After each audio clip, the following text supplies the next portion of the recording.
अहम ख़बर शामिल कंदासीं। सुद समावारी वफ़ाक़ी वज़ीर मरियम औरंगज़ेब चयो आहे त इमरान ख़ान जे भड़का ऐं शहबाज़ गुल जे चवण ते शहीदनि ख़िलाफ़ सोशल मीडिया ते मुहिम हलाई वई आहे। इस्लामाबाद में न्यूज़ कॉन्फ्रेंस कंदे वफ़ाक़ी वज़ीर जो चवण ते इमरान ख़ान जेको स्क्रिप्ट लिखी ॾिनो उहो शहबाज़ गिल पढ़ियो।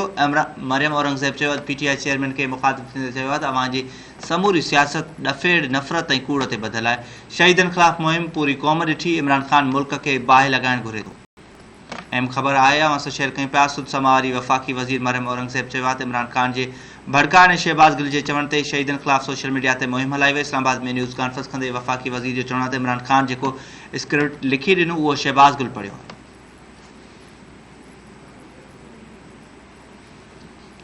मरियम औरंगज़ेब PTI चेयरमैन खे मुख़ातिब थींदे चयो आहे त अवां जी समूरी सियासत ॾफेड़ नफ़रत ऐं कूड़ ते ॿधल आहे।